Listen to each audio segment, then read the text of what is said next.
Kelvingrove opened in 1901 and it was part of the Glasgow International Exhibition, and all the land around Kelvingrove, that's car parks and park and shops and things like that just now, you would have seen all sorts of massive constructed exhibitions. They made whole buildings, they made all sorts of things, but Kelvingrove was one of the things that survived from then. I think it's kind of hard to say what's the most popular because everyone comes here for a different reason. Some people will be really interested in specialist art subjects and they might be coming for a single painting that none of us have ever heard of. Or it might just be somebody that's come for a wander around and they're looking at things as they catch their eye. I would maybe pick two objects, Dali, St. John on the Cross, because it's such an iconic image, almost everybody would recognise it. But also Sir Roger, the elephant, is quite a Kelvingrove object that everybody knows comes from Kelvingrove.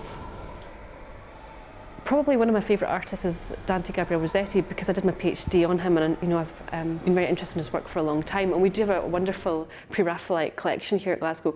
But I think an artist that I think I've come to admire more and more is Nora Nielsen-Gray, who was one of the Glasgow girl painters, and I think I admire her so much because she operated in a man's world, and she was the first woman to be on the hanging committee of the Glasgow Institute of the Fine Arts, and also won a gold medal at the Paris Salon in the 1920s, which was very rare for women. And her paintings are fantastic. They're really powerful and poignant, as well as decorative works. Percy Smith is unusual because he's not famous. He wasn't an official war artist, but he enlisted as a soldier in World War I, and he was sent to the Somme area as a sapper and a gunner with the Royal Marine Artillery. This particular work, this is called Death Marches, and it shows Death, this kind of menacing figure stalking this column of soldiers as they're marching out to the front line. And Percy Smith makes it quite clear what the fate of these soldiers are. You know, there's not much hope for them. So it's quite a disturbing image.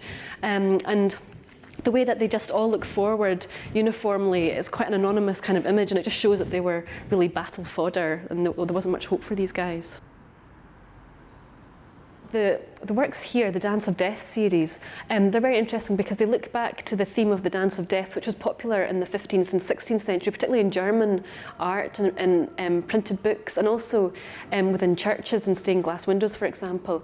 And within the Dance of Death, death was personified as a skeletal figure, often cloaked in a shroud, and he'd be shown leading people from all walks of life, so rich and poor, religious, non-religious, from life to death and to judgment, and so this was a very popular theme in the 15th and 16th century because it was a plague time when there was a lot of death, and so Percy used that theme and kind of retuned it for a time when we were at war. And of course there was a lot of death and destruction, and he shows a rather menacing and nasty, gleeful figure of death, kind of celebrating the violence and destruction at the front line around about him. So they're really quite hard-hitting, poignant images.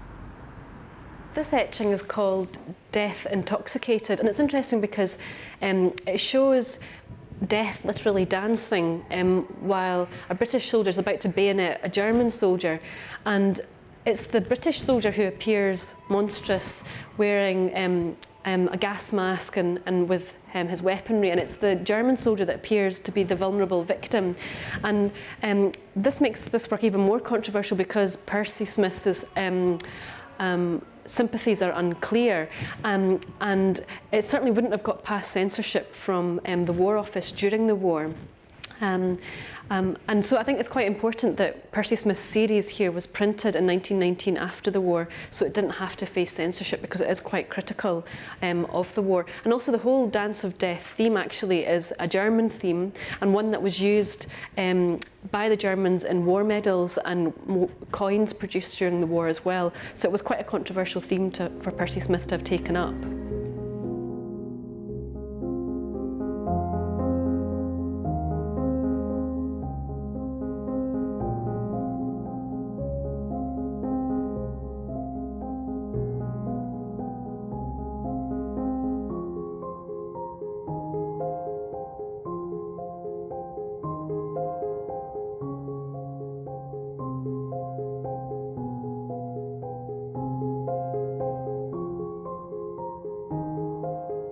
Glaswegians come to Kelvingrove when they're children and it becomes part of their childhood memory. It's not just a museum, it's a place that people feel belongs to them, so they continue to come throughout their life.